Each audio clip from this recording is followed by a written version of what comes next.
आपल्या आयुष्यामध्ये दुःख असेल, आपल्या आयुष्यामध्ये संकट आलेलं असेल, त्यावेळेला आपण कुणाकडे बघायचं? अरे हे जे दोन महापुरुष आहेत ना पाठीमाग, छत्रपती शिवाजी महाराज, डॉक्टर बाबासाहेब आंबेडकर, हे आपल्या अखंड प्रेरणेचे स्रोत आहेत. त्याचं कारण असं आहे, अरे चहू बाजूनं संकट असताना देखील छत्रपती शिवाजी महाराजांनी स्वराज्याची निर्मिती केलेली होती. अफजल खानाचं संकट आलं, अहो ठीक आहे, त्यावेळेला फक्त डोकं शांत ठेवून त्या संकटाशी देखील दोन हात केले आणि अफजल खानाला काय केलं आपल्या सगळ्यांना माहिती आहे.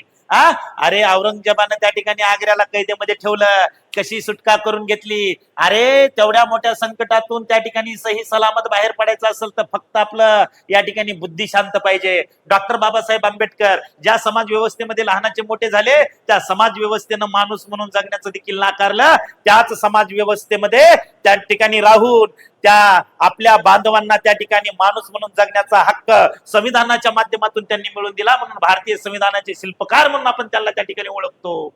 आणि मग कायम आपली त्या ठिकाणी बुद्धी, आपलं मन वाईट प्रसंगामध्ये, वाईट वेळेमध्ये अत्यंत शांत राहायला गरजेचं असतं. आणि त्याच्यासाठी जे आहे आपल्याला या ठिकाणी गौतम बुद्धाच्या विचाराकडे जावं लागतं.